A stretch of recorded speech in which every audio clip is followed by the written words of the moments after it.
जय श्री कृष्णा दोस्तों, आप सभी का हमारे YouTube चैनल में स्वागत है। आइए सुनते हैं आज की कहानी। शिष्य की चंचलता और मृत्यु का सत्य। एक बार की बात है कि एक जंगल में एक महात्मा रहते थे। महात्मा जी सुबह शाम अपने शिष्यों को पढ़ाते लिखाते और बाकी समय आश्रम के कार्यों व अपने योगाभ्यास में व्यस्त रहते थे। खाने के लिए जंगल से कंदमूल शिष्य ले आते और नदी से पानी की व्यवस्था जुटा लेते। इस तरह महात्मा जी का जीवन बड़ी ही सुख शांति और आनंद में कट रहा था। लेकिन महात्मा जी का एक शिष्य श्वेतांक बड़ा ही चंचल स्वभाव का था। महात्मा जी उसे अच्छे से जानते थे। जब तक किसी काम में लगा रहता वो शांत रहता है, लेकिन जैसे ही बेकार हुआ उसके मन में तरह तरह के विचार आने लगते थे।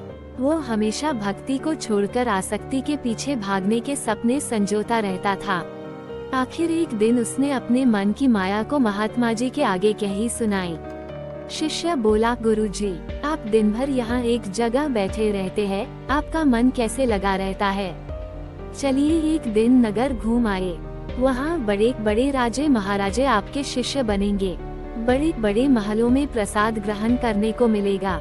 शिष्य की मनोवांछा महात्मा जी जान चुके थे। महात्मा जी बोले, देख श्वेतांक, मैं तो यहीं पर मस्त हूँ, लेकिन अगर तुझे जाना है नगर तो जा सकता है। शिष्य बोला, गुरुजी, अकेले जाएंगे तो अच्छा नहीं लगेगा और हमें कोई जानता भी तो नहीं। आप साथ चलते तो बाजार भी घूम लेते और कुछ सामान भी खरीद लाते।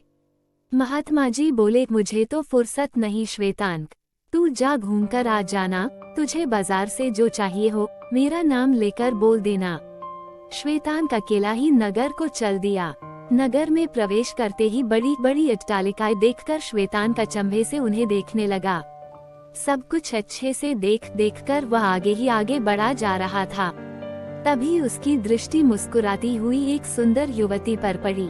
श्वेतांक एक ब्रह्मचारी था। युवती को देखते ही कामदेव उसकी आंखों से प्रवेश करके हृदय में बैठ चुका था। युवती के विचारों ने कुकल्पनाओं को और अधिक हवा दे दी। श्वेतांक अब वासना की भूख को मिटाने के लिए छटपटाने लगा। वो अब योग जप तप सब भूल चुका था। कामदेव के आगे ब्रह्मचर्य की क्या मजाल। श्वेतांक अब उस सुंदरी को पाना चाहता था। जब श्वेतांक उस युवती के महल के मुख्य द्वार पर पहुंचा तो उसकी सेविका बाहर आई और बोली, बोल ब्रह्मचारी, क्या चाहिए? श्वेतांक बोला, मुझे उस सुंदर युवती से मिलना है। असल में वह युवती एक गणिका थी। नाम सुनकर वो गणिका स्वयं बाहर आ गई और बोली, तुम मुझसे मिलने आए हो, क्या ये बात तुम्हारे गुरु को पता है? श्वेतांक बोला, नहीं, मैं नगर घूमने आया था, लेकिन मेरी दृष्टि अचानक आप पर पड़ गई और मुझे आपसे मिलने की इच्छा हुई। गणिका बोली, हे ब्रह्मचारी, मैं तुमसे 100 स्वर्ण मुद्राएं नहीं लूंगी, लेकिन तुम्हें एक बार अपने गुरु को पूछकर आना होगा कि तुम मुझसे मिलना चाहते हो।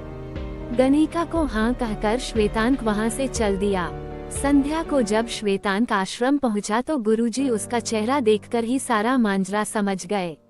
गुरुजी समझ चुके थे कि श्वेतांक काम से घायल हो चुका है। तभी श्वेतांक बोला, गुरुजी, मुझे एक काम के लिए आपकी आज्ञा चाहिए। गुरुजी पहले ही समझ चुके थे, अतः बोले, तू तो उस सुंदरी का नाम बता, अभी यहाँ बुला देता हूँ। श्वेतांक अचानक से खुश हो गया और उसने झट से गणिका का नाम बता दिया। गुरुजी ने गणिका के नाम पत्र लिख भेजा। पत्र पाते ही गणिका गुरुजी की सेवा में हाजिर हो गई। वो उसको श्वेतांक के पास ले गए और बोले, ले आया इसको। अब एक रात है तेरे पास, जो करना है कर ले, लेकिन ध्यान रहे सुबह तेरी मृत्यु हो जाएगी। गुरुजी गणिका को श्वेतांक के पास कुटिया में छोड़कर बाहर आकर सो गए। जब सुबह हुई तो महात्मा जी कुटिया में गए तो देखा कि गणिका सो रही थी और श्वेतांक भी ज्यों का त्यों बैठा जाग रहा था।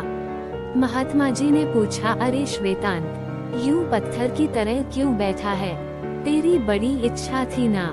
श्वेतांक गुरुजी को दंडवत प्रणाम करते हुए बोला, माफ कीजिए गुरुजी, किंतु रात भर मैं मृत्यु के बारे में ही सोचता रहा, इसलिए कुछ न कर सका। मृत्यु के डर से वासना का भूत छूमंतर हो गया। तब महात्मा जी बोले, जब सुबह मृत्यु आएगी ये जानकर तेरा रात्रि का आनंद गायब हो गया तो मुझे तो पता भी नहीं मेरी मृत्यु कब आ जाए।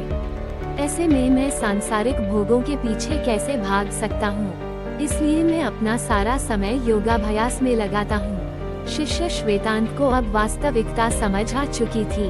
अब वो भी पूरे मन से ज्ञानार्जन और योगाभ्यास में लग गया। शिक्षा हर कार्य के लिए एक निश्चित समय होता है, इसलिए जो समय के साथ चलते हैं वही सुखी रहते हैं। विद्यार्थी का जीवन के तपस्वी का जीवन होना चाहिए। उसे सांसारिक भोग वासनाओं से यथासंभव दूर ही रहकर ब्रह्मचर्य पूर्वक शारीरिक और मानसिक रूप से मजबूत बनना चाहिए। तो दोस्तों, आप सभी को हमारी यह कहानी कैसी लगी? अच्छी लगी हो तो प्लीज हमारे चैनल को सपोर्ट करें और लाइक करें, शेयर करें, कमेंट करें और अगर चैनल पर नए आए हैं तो सब्सक्राइब करें। राधे राधे। जय श्री कृष्णा। श्री हरिदास।